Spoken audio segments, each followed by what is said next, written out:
Okay. Tip of the cap to all these leagues. But I live in the state of California. I can't go out for a cup of coffee and sit next to somebody outside. The NFL is now one game from finishing the season in a pandemic. Unbelievable job. This is domestic travel. This is not easy. I mean, you're hitting. I remember listening March, April to an epidemiologist at Harvard or Yale, and they're like, football doesn't make any sense. You can't play football. This will never work. Baseball, you're separated. Basketball, a bubble. Hockey, you wear masks. It will not work in football. No, it was actually better in football than any other sport because the NBA guys had to be forced to play in a bubble, which kind of stinks. Let's be honest, that's no fun. Hey, honey, I'll see you in kids in 3 months. Tip of the cap to the NFL. So after the game, Aaron Rodgers went to the podium. This feels needlessly passive-aggressive to me, but I'm just a hater, so I don't want to make big judgments. But it does feel a little needless, but here you go. There's a lot of guys' futures that are, uncertain, myself included. That's what's sad about it most. There's a lot of unknowns going into this offseason now. And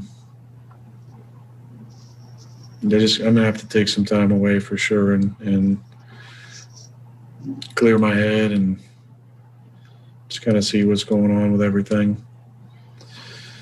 But it's pretty tough right now. What is he implying? Green Bay is going to dump him? Green Bay doesn't do flashy things. Free agency, they don't dump people. Brett Favre for years started threatening retirement, and they just moved on. That I got. That I defended. That was a pity party. Like, what are you implying? If Green Bay cut Aaron Rodgers today, we went and looked it up and saved him $5 million. Folks, Jordan Love didn't dress for games this year. He's not even their backup. He didn't wear a Packer uniform this year. Is Aaron threatened by that? This is not Mahomes getting drafted behind Alex Smith. That's not what this is.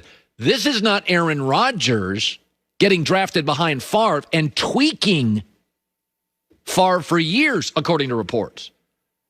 Aaron's threatened by a guy who doesn't wear the uniform yet, who doesn't dress to play. It felt needlessly passive-aggressive. I don't even know what he's implying. Green Bay's not letting go of Aaron Rodgers because he lost a playoff game to the GOAT. Even if he should have won, they're not letting him go. They'd be insane, and that is the opposite. That's something Detroit would do. The Lions would do that. The Packers don't do that. Here was Matt LaFleur forced to comment on it after. I sure as hell hope so. I mean, guy's the MVP of this league.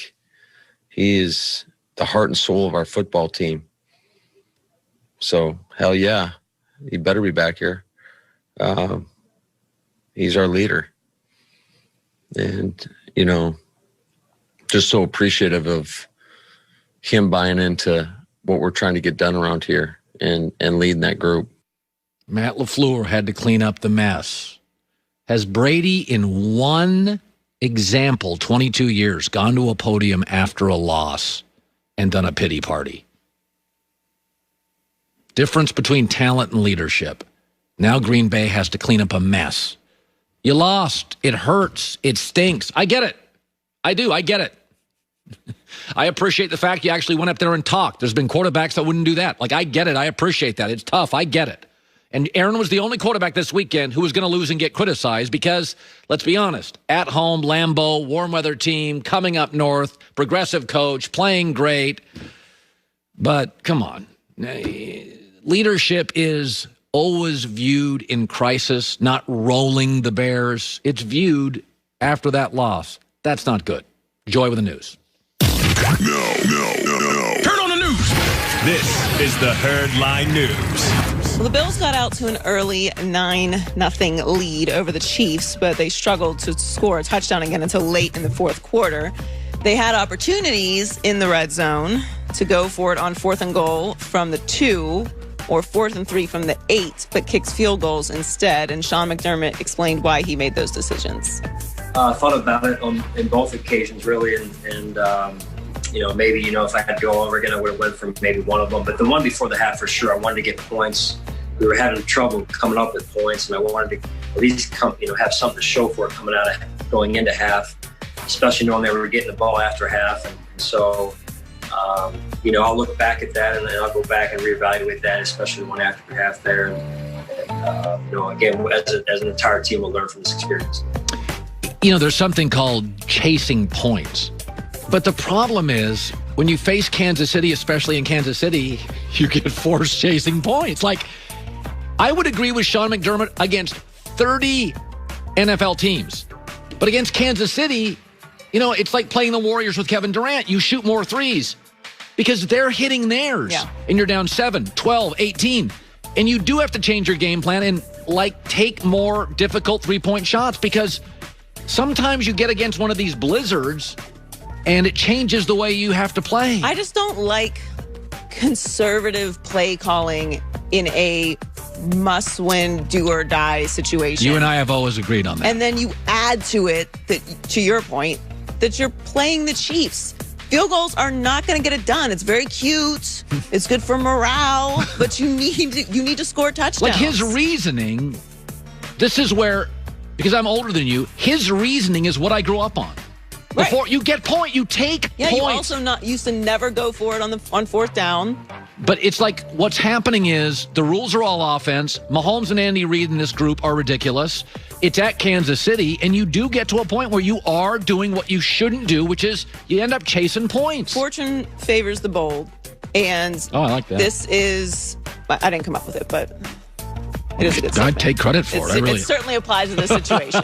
I mean, everyone hated it. Like I like to watch games and live tweet sometimes, and you get kind of everyone's fans and media's reaction to what's going on in the game. Yeah. And it's just like the whole entire feed is just everyone confused as to why you did that. Now listen, none of us are in that situation to make that call, and he is, but you are in that situation to make that call, so you're going to get criticized for it. You have to be more aggressive in that spot. I understand you're going to trust your defense and you're struggling to score, but I just feel like you have to go for it. So Patrick Mahomes is returning.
Is now one game from finishing the season in a pandemic. Unbelievable job. This is domestic travel. This is not easy. I mean, you're hitting. I remember listening March, April to an epidemiologist at Harvard or Yale, and they're like, football doesn't make any sense. You can't play football. This will never work. Baseball, you're separated. Basketball, a bubble. Hockey, you wear masks. It will not work in football. No, it was actually